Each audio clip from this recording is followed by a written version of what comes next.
Hey everybody. I imagine, like most of you who don't have a greenhouse, I've got high aspirations to have a greenhouse one day, but finances and even indetermination, I'm still not entirely sure what I really want to do for a greenhouse, has postponed that. So in the meantime, my loving wife, hearing me talk about greenhouse time and time again, decided to get me this. I'm sure you've seen these around before. You can find them on sale for 20 bucks down there at the Tractor Supply Company, and I'm sure plenty of other stores as well. So one design flaw with these is they get too hot. There's no mechanism up at the top to allow for the like a vent to open to allow hot air to escape, and even when it was 70 degrees outside, I was getting up to 120 degrees on the inside of this. So if you're going to get one of these, be very careful. I lost several plants because I didn't realize just how much hotter it was going to get inside of this as opposed to being just outside of the door. So I actually keep this thing wide open now. I'm using it as shelving, and this helps to keep a little bit of heat in. Here in the deep south, we're almost to a point where we don't really need this much anymore. So what's going on in here? Well, let me tell you, I'm excited about these. I've got 6 of these, I believe, planted. And this is a moringa tree. Now, there's a couple different varieties of moringa. I'll put the scientific name here on the screen for you.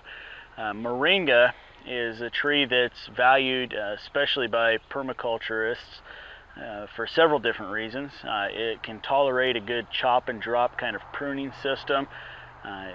It can be used for all sorts of different things. Its leaves have tremendous amount of protein, can be dried and ground into flour, used in baking, and good for livestock and so many other things. So I'm trying to grow them here.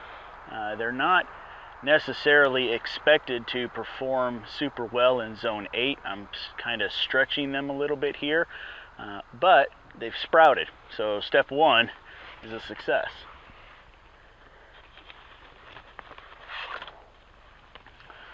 This is black locust, and I had a couple of these survive winter. One in particular is my showcase. Let me grab it. It's hiding behind me over here. Look at this. Black locusts are considered invasive and despised in many areas. Here, they're going to be very welcome. They have a lot of purpose. They have a very strong wood. I'm going to plant them just on the south side of my house so they can provide shade in the summer, but they are deciduous. They'll die back and allow the sun in the winter. They provide excellent nectar forage for bees and other pollinators. They are nitrogen fixing, and whenever I do need to prune them, the wood is very good for tool handles and things like that. So I'm excited about this one doing so well. It was the superstar, and really it was because it got started early enough in the fall that it got big enough that it did not suffer but about, well, one little stem right there. That's my cold weather dieback. Everything else is new growth, so I'm pretty excited about it. So I've got several of those growing. Let's see here. Because of the problem I mentioned before, these aren't doing so well. Several different varieties of tomatoes you can see here, but some of the peppers died back. Had some climate control issues here in the greenhouse, but several others growing as well. Let's see what we got going down here. Let's see, I've got Swiss chard, toothache, giant amaranth, some hyssop, salsify, thyme, and sacred basil. So that's some of the starts that I've got going down here. And let's look at this one. Purple carrot, passion flower. Now the passion flower I don't know if these are going to grow at all, and if they do grow, I'm not entirely sure what I'm going to do with it. And here's what I mean by that. You remember that video where I learned that the power company hired a contractor, and that contractor was very willy-nilly with the Roundup that they were spraying, and they killed off everything in the area that I was specifically harvesting wild edibles from? Well, these passion flowers came from that area. They found a couple fruits and harvested them, and I don't know if the glyphosate made it to the fruits or not.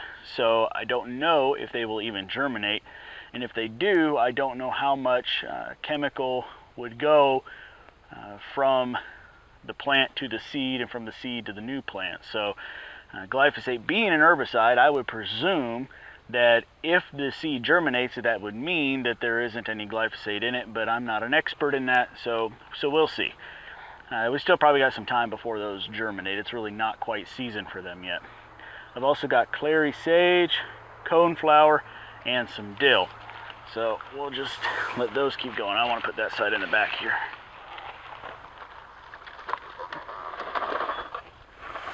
Now, another little project you'll see me work on here shortly is we've got an area next to our driveway that I want to add a couple swales to, and specifically plant flowering,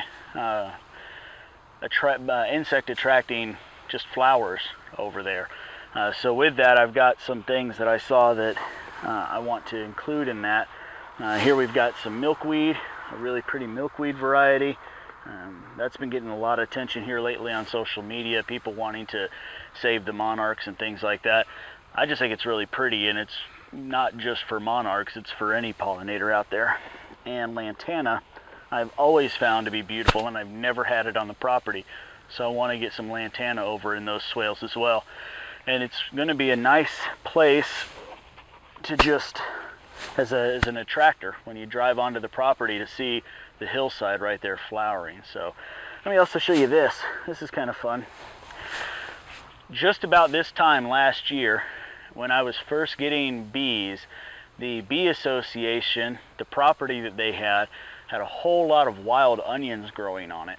So I went out there one day and collected up about a quarter of a Dixie cup worth of seeds from the onions, and I put them inside of this and left them, and here it is spring, and they've germinated. And now you can see I'm starting to get some seed heads to come up on these.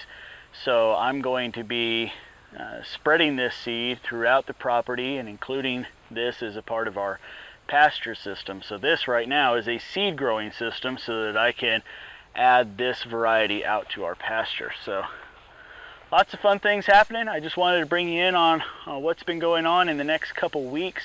We'll really start putting a lot of stuff in the ground, so stay tuned for that. Let me know what you guys are doing. What's been your experience with little greenhouses like this, and what would be your recommendation? I live in the deep south, and while we can grow for a whole lot longer than most people can, any further north of us for sure, I still want to be able to grow year-round. I want to be able to grow starts through the winter and have them earlier in the spring. I want to be able to grow some more tropical things in the greenhouse year-round. I tell you, the one thing that's really got my interest right now is doing a geothermal greenhouse. I saw one over on LDS Prepper's channel, and the more I read into it, the more I like it, but I'm not entirely convinced how well it would work here in the deep south. It's just so stinking hot and humid. So let me know what your experiences are, what you think you would do if you were living here, or maybe you already do, and you can tell me what you're doing at your greenhouse. But I'd be willing to listen, because I'm certainly in the information gathering point of this, and hopefully we'll have a greenhouse by winter, but time will tell. Thank you all so much for watching. We'll see you next time.